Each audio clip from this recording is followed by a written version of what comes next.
Comment gérer les disputes dans votre couple? C'est un très bon sujet parce que je sais qu'il y a beaucoup de relations qui ont rompu juste à cause des disputes.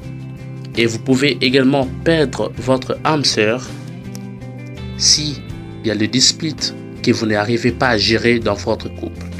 Dès que la tension monte au sein de votre couple, si vous ne parvenez pas à éviter la Troisième Guerre mondiale, et surtout comment empêcher qu'une petite querelle ne se transforme en tempête, alors je vous demande de découvrir nos 8 astuces efficaces pour gérer les disputes dans votre couple. Suivez.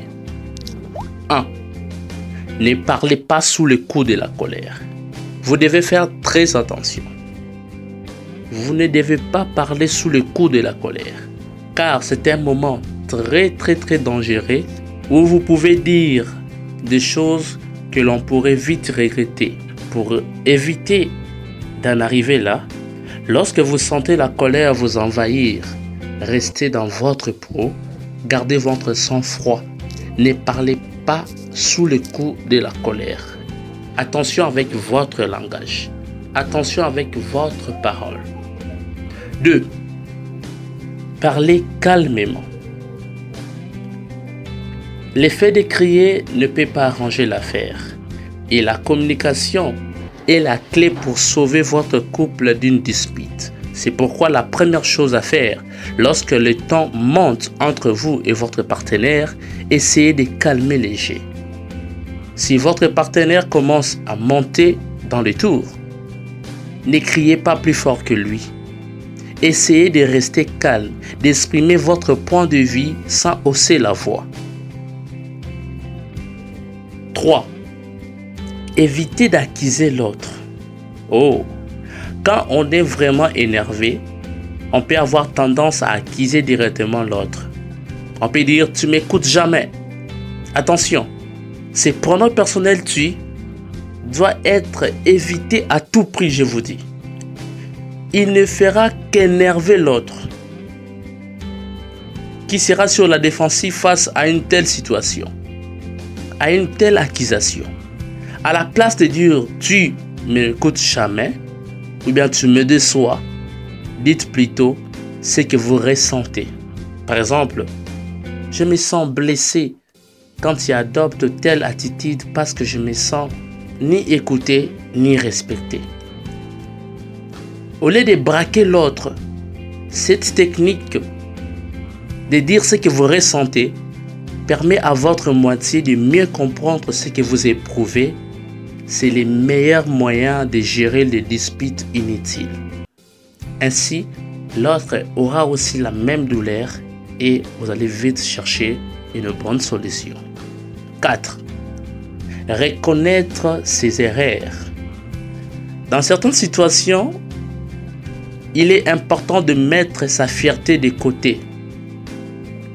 C'est nécessaire, je vous dis.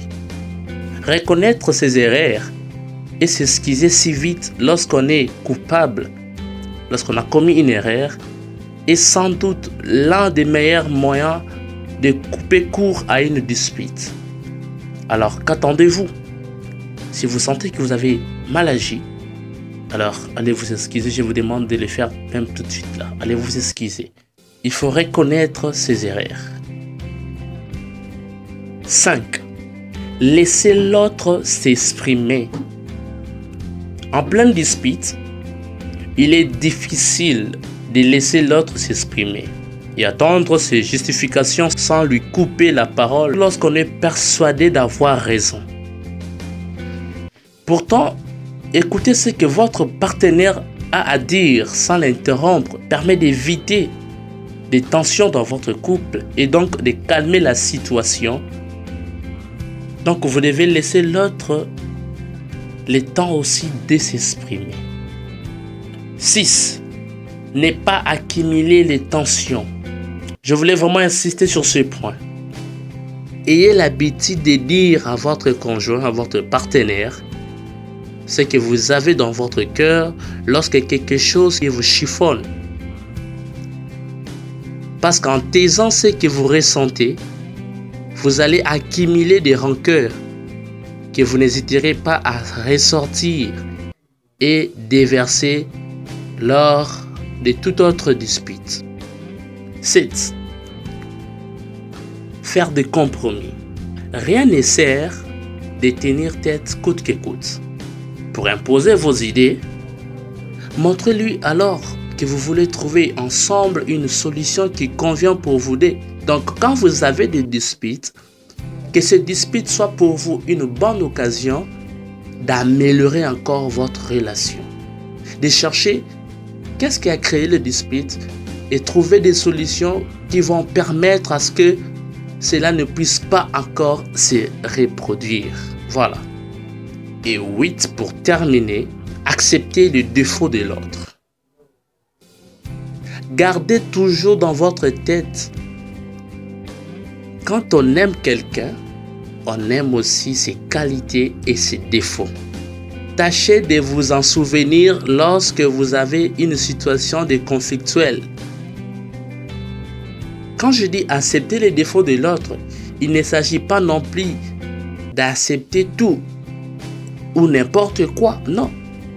Mais pour le bien-être de votre couple, faites en sorte que ces conflits conjugaux ne deviennent pas répétitifs. Avant tout, soyez toujours animés d'un amour vrai. Ne laissez pas la place à la haine, à la vengeance. Soyez animés par l'amour, car l'amour triomphe du jugement. L'amour triomphe des condamnations. L'amour triomphe même au-delà de tout ce que vous pouvez comprendre. Merci de votre attention. Abonnez-vous à ma chaîne. N'oubliez pas de télécharger également d'autres vidéos dans ma chaîne YouTube. Ciao!